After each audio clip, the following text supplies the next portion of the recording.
Yeah, this one continues to rumble on. It's a shame that we're talking about this rather than we're talking about the actual tennis, but it just, the way, as you say it, it's a water cooler moment. She's been fined $17,000, Serena, for 3 code violations in the US Open Women's Final.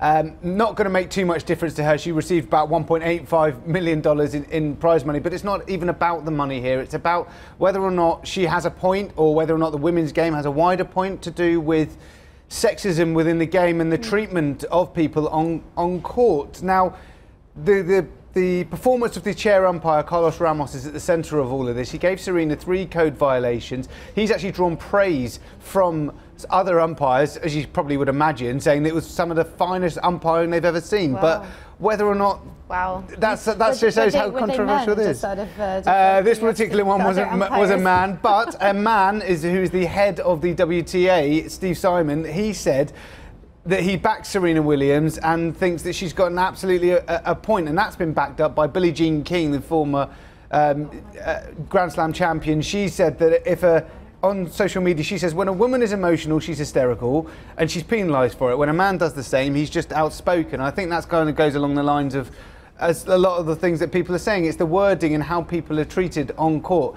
Let's not forget all this. Naomi Osaka has done something brilliant here. She's become Japan's first Grand Slam champion, and she's 20 years old, and we will now never know whether or not in a uncontroversial, just purely tennis match, she would have beaten Serena Williams, but she held her nerve nonetheless. It's not necessarily in the circumstances that she would have liked, and performing her duties as the tradition dictates at the top of the Empire State Building, showing off her trophy there. Funnily enough, in the past we've seen men use distraction techniques like that to try and unsettle their opponents. Yeah. But in this particular case, it came up as more of a social issue rather than a behavioural one.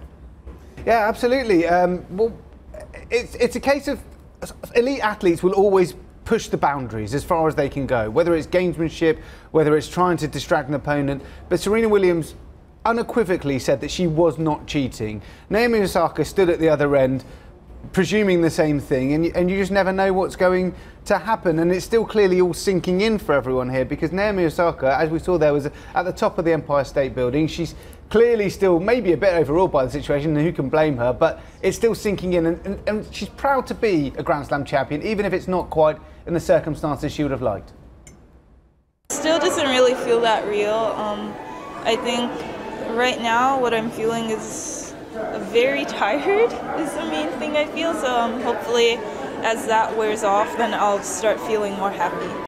I'm not really sure what happened between Serena and the umpire, and I keep getting asked questions about it, but I'm not too sure. But for me, I don't know, I think it's still a win, so I'm just going to count it as that. Hey everybody, it's Hadley Gamble from our new CNBC Middle East Bureau in Abu Dhabi. Thanks for stopping by. Now to watch more, you can try one of the videos that just popped up on your screen. And don't forget to subscribe.